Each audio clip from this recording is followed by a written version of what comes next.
Morning అండి. Good morning sir. ఏంటి కనకారావు గారు, జనంలోకి జగన్మోహన్ రెడ్డి గారు వెళ్ళాలి అని నిర్ణయం తీసుకున్న తర్వాత మళ్ళీ వికెట్లు టపా టపా టపా పడిపోతా ఉన్నాయి. ఎందుకు ఆపలేకపోతా ఉన్నారు కనకారావు గారు? సార్ బ్రహ్మనాయుడు గారు, మీకు అదేవిధంగా ప్యానల్ ఉన్నటువంటి సభ్యులకి, ఇప్పుడే మాట్లాడినటువంటి మస్తాన్ రావు గారికి, ప్రైమ్ 9 టీవీ ప్రేక్షకులందరికీ నా హృదయపూర్వక నమస్కారం. ఈరోజు వైఎస్ఆర్ కాంగ్రెస్ పార్టీ ప్రజల్లో నుంచి పుట్టుకొచ్చింది. మీరు ఇందాక అన్నారు కావాలి జగన్, రావాలి జగన్ అని చెప్పేసి. అందువల్ల ప్రజాబలంతో ప్రజలతో ఉన్నటువంటి పార్టీ వైఎస్ఆర్ కాంగ్రెస్ పార్టీ. మాకు మధ్యలో నాయకులు మీరు చెప్పినటువంటి గ్రంథి శ్రీనివాస్ గారు కానీ, మొత్తం శెట్టి శ్రీనివాసరావు గారు కానీ, తర్వాత బాలినేని శ్రీనివాసరెడ్డి గారు, వీళ్ళంతా కూడా మాకు సుపరిస్థితులే.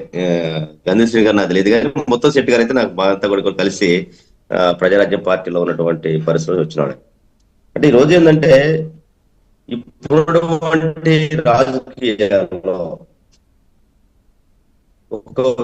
ఒక దాదాపు ఒక 20-30 సంవత్సరాల పాటు ఒక లాంగ్ విజన్, అంటే నేషనల్ ఇంటర్నేషనల్ పాలిటిక్స్ లో ఏ మార్పులు వస్తున్నాయి, ఆ మార్పులు తగ్గటువంటి ఆ విజనరీ తోటి జగన్మోహన్ రెడ్డి స్పష్టమైనటువంటి అవగాహనతో ఉన్న మనిషి జగన్మోహన్ రెడ్డి గారు. అంటే నేను ఈ మధ్య కాలంలో వారితో దగ్గరగా చూసినప్పుడు, అంటే జనరల్గా ఇప్పుడు దాకా సాంప్రదాయ రాజకీయం, ఇప్పుడు బాలినేని శ్రీనివాసరెడ్డి గారి గురించి చెప్పుకొచ్చారు మీరు.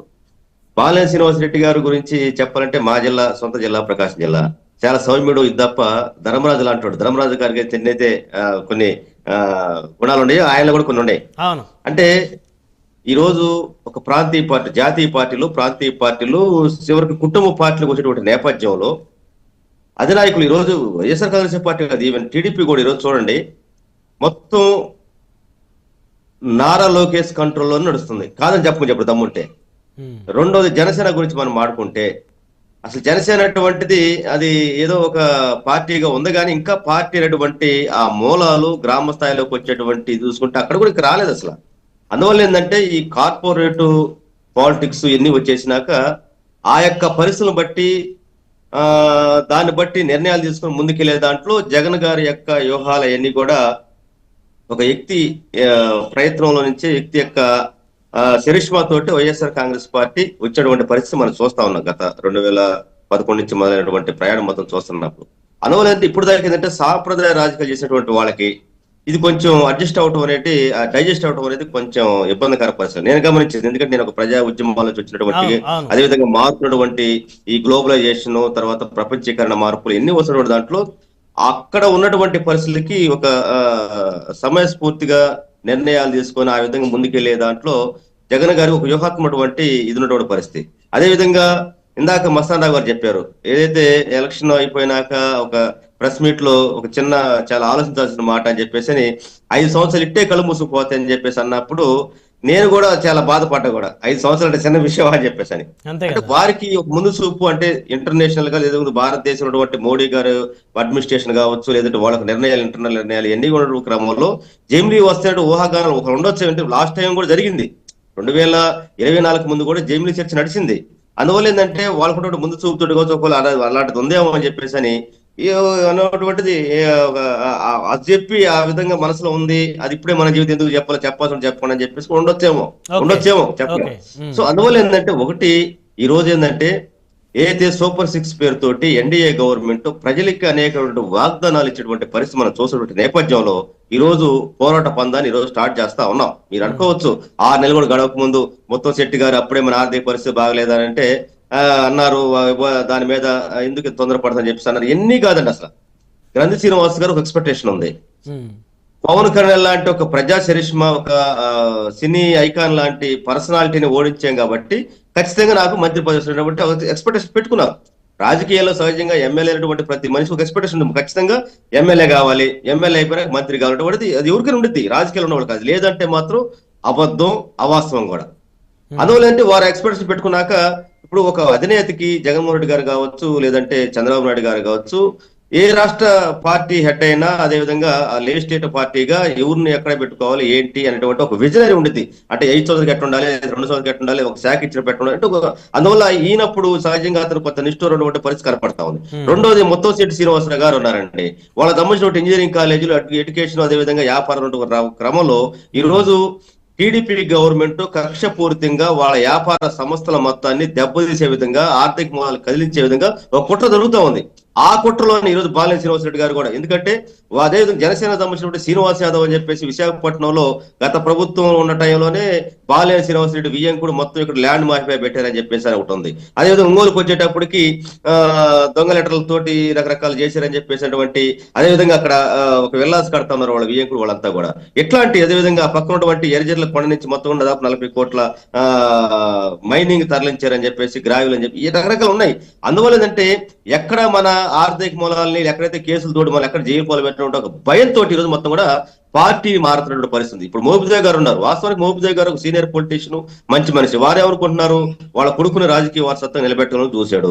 రెండోది పల్లెకూరులో వాళ్ళ భార్య మొత్తం కూడా ఇబ్బందుల్లో ఉంది. రకరకాలు ఉన్నాయి. అవన్నీ మనం వ్యక్తిగత విషయాల్లోకి వెళ్ళదలుచుకుంటే, ఎందుకంటే ఇక్కడ మనం గమనించాల్సింది, మీరు ఏమనుకుంటున్నారు, వైఎస్ఆర్ కాంగ్రెస్ పార్టీ నియంతృత్వ పోకడ, జగన్మోహన్ రెడ్డి నియంతృత్వ పోకడ ఇలా తెలియపోతున్నటువంటి ఒక ట్యాగ్ లైన్ లాగా ఈ రోజు ప్రజల్లో రుద్దటం కోసం చూస్తున్నారు. జగన్మోహన్ రెడ్డి గారిని దగ్గర చూసినటువంటి వాళ్ళని దగ్గరగా ఆయనతో మాట్లాడేటువంటి అర్థం, ఆయన ఎంత ఫ్రెండ్లీ వాతావరణంగా, ఎంత లవ్లీగా మాట్లాడతాడు. అదేవిధంగా కార్యకర్తలు ఎక్కడైతే ఇబ్బంది పడుతున్నా కూడా వాళ్ళు ఆదుకోవటంలో కావచ్చు. ఈ రోజు ఇందాక అన్నారు ఒక మాట, లీగల్ గా కూడా ఏదైతే ఈ సోషల్ మీడియా పేరుతో ఫేస్బుక్, వాట్సాప్ గ్రూపుల్లో టీడీపీకు సంబంధించినటువంటి వాళ్ళ మీద నెగిటివ్ గా పెడుతున్న దాని మీద ఎప్పుడో 2020లోనో 2022లో పెట్టినటువంటి వాటి మొత్తం పురావస్తు శాఖలో పురావస్తు వస్తువులు తీసినట్టు మొత్తం అయిన తోడి కేసులు పెడతా ఉంటే, ఈ రోజు వైఎస్ఆర్ కాంగ్రెస్ పార్టీకి సంబంధించినటువంటి ఎవరైతే ఈ అక్రమ కేసులు గురవుతున్నటువంటి, ఏదైతే మార్చి అసలు ప్రాంతానికి సంబంధం లేదు, వాళ్ళ స్టేషన్ కి సంబంధం లేదు, మార్చి పెడుతున్నా కూడా మేము లీగల్ సపోర్ట్ ఇస్తున్నాం. అదేవిధంగా వాళ్ళకి సంబంధించినటువంటి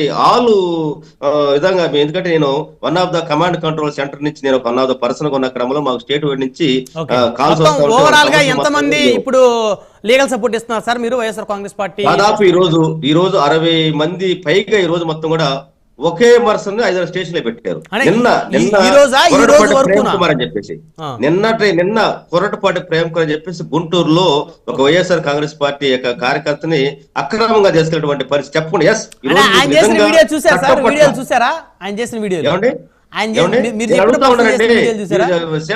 చెప్పరు, ఎందుకు మాట్లాడారు? అతనికి సంబంధించి కూడా చర్యలు తీసుకోవాలని చెప్పేసి నేనైతే చెప్తాను. ఆర్పీ గురించి కేసులు పెట్టండి. మీరు ఒకవేళ పొరపాటు కావచ్చు, నేనైనా కావచ్చు, ఒక నేరం చేస్తే ఎవరినైనా అసభ్యంగా మాడితే ఇంటికి వచ్చి ఇంట్లో ఉన్నటువంటి నా భార్యనో లేదంటే నా తల్లిదండ్రులో లేదా నా అన్నలో పిలిచి, బ్రదర్ మీ ఎవరైతే ఇతని మీద ఈ కంప్లైంట్ వచ్చింది, దీని ప్రకారం మేము కేసు రిజిస్టర్ చేసాము, ఆ కేసు ప్రకారం మేము పలానా స్టేషన్ వచ్చాము చెప్పి తెలుసుకోగానే దొంగల్లాగా దారి దోపిడీ లాగా దోసుకుపోయినట్టుగా ఏంటంటే అసలు ఇవన్నీ అంటే ఆంధ్రప్రదేశ్ లో చట్టం పనిచేస్తా ఉందా? మీరు అంటా ఉన్నారు రెడ్ బుక్ రాజ్యాంగం చాప్టర్ 1, చాప్టర్ 2, చాప్టర్ 3 లాగా టైటానిక్ సినిమాలు కనుక 1, 2, 3 తీసినట్టుగా, పుష్ప 1, 2, 3 తీసినట్టుగా ఇట్లా చాప్టర్లు మార్చుకుంటూ మీరు ఒక రెడ్ బుక్ రాజ్యాంగం చేసినటువంటి పరిస్థితిలో నుంచి ఈ రోజు మొత్తం కూడా సూపర్ 6 ఫెయిల్ అయిపోవటం. అదేవిధంగా ఒక పక్క ఒక అరాచకవాదాన్ని, అసాంఘిక కార్యక్రమాలకు సంబంధించినటువంటి మహిళల మీద అత్యాచారాలు కావచ్చు చెప్పుకుంటా పోతా ఉంటే, ఈ రోజు విచ్చలవిడిగా మద్యం అనేది మంచిల కంటే ఎక్కువ జరుగుతూ ఉన్నటువంటి పరిస్థితి. ఈ రోజు నేను మా ఊర్లో ఉన్నానండి. మా బంధువులు ఒకసారి వస్తే ఎంక్వైరీ చేస్తా ఉంటే, నిన్న ఊరు అతను చెప్పాడు, మా ఊర్లో మొన్నటిదాకా అసలు బెల్ట్ షాపులు లేవయ్యా, ఈ రోజు 4 బెల్ట్ షాపులు మా ఊర్లో నడుపుతున్నారని చెప్పేసి అని. మా పల్లె ఎంక్వైరీ చేస్తే కుర్రోళ్ళు అడుగుతుంటే మద్యం అంటే అదే మందు, అదే బ్రాండ్లు, డబ్బులు ఇంకా 200 రూపాయలు ఇప్పుడు సీప్ లెక్కర్ క్వార్టర్ వచ్చి, అంటే మొత్తం గ్రౌండ్ రియాలిటీకి వస్తే చాలా ప్రజలు అవస్థలు పడుతూ ఉన్నారు. ఒక పక్క ఈ రోజు క్రిస్మస్ పండుగ వచ్చింది, దళిత వాడల్లో క్రిస్మస్ వెలుగులు లేవు. ఈ రోజు సంక్రాంతి జనవరి 1 రాబోతుంది, నూతన సంవత్సరం వెలుగులు లేవు. మొత్తం కూడా ప్రజలు మొత్తం కూడా బాధల్లో ఇబ్బందులు ఉన్నటువంటి పరిస్థితుల నుంచి 6 నెలలు కాదు, ఈ రోజు మొత్తం ఇప్పటికీ మేము ఒక రకంగా లేట్ అయ్యనుకుంటున్నాం. ఎందుకంటే గతంలో చంద్రబాబు నాయుడు 6 నెలల్లో నేను ఊపిపడదాం అనుకున్నాను, కానీ ఊపిపట్టలేకపోయాను.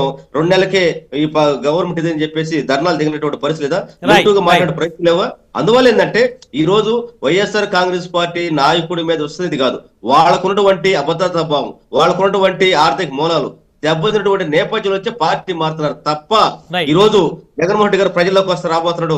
లక్షలాది మంది బ్రహ్మరథం బట్టి ఇలాంటి గొప్ప నాయకుడు ఎందుకు మన ఎలక్షన్ లో మరి కూటమి అన్నారు, ఈవీఎంలు అన్నారు, ఏదో అనుకుంటున్నారు కాబట్టి మనం కోల్పోయేమో. ఈ రోజు మన కళల్లో కనీళ్ళు కనపడుతుంది, రైతుల కళలు కనీళ్ళు కనపడుతుంది చెప్పేసి బాధపడే రోజు రాబోతుంది. ప్రజలు మొత్తం కూడా బ్రహ్మరథం బట్టి మళ్ళీ మాట్లాడుతూ 1 by 1 మాట్లాడదాం. మనతో పుచ్చ విజయ్ కుమార్ గారు, తెలుగుదేశం పార్టీ రాష్ట్ర కార్యదర్శి. విజయ్ కుమార్ గారు, గుడ్ మార్నింగ్ అండి. మనాడి గారు గుడ్ మార్నింగ్. ఎందుకు విజయ్ కుమార్ గారు వైఎస్ఆర్ కాంగ్రెస్ పార్టీ నుంచి నాయకులు ఎందుకు వెళ్ళిపోతా ఉన్నారు? అంటే కూటమి ఏమన్నా వైకాపా ఆపరేషన్ వైసీపీ అని ఏమన్నా పెట్టిందా? వాళ్ళతో మాట్లాడి వాళ్ళని కన్విన్స్ చేసి వారికి కమిట్మెంట్లు ఇచ్చి మీకు వచ్చే ఎన్నికల్లో ఇటు సీట్ ఇస్తాం, లేకపోతే ఒక 6 నెలల తర్వాత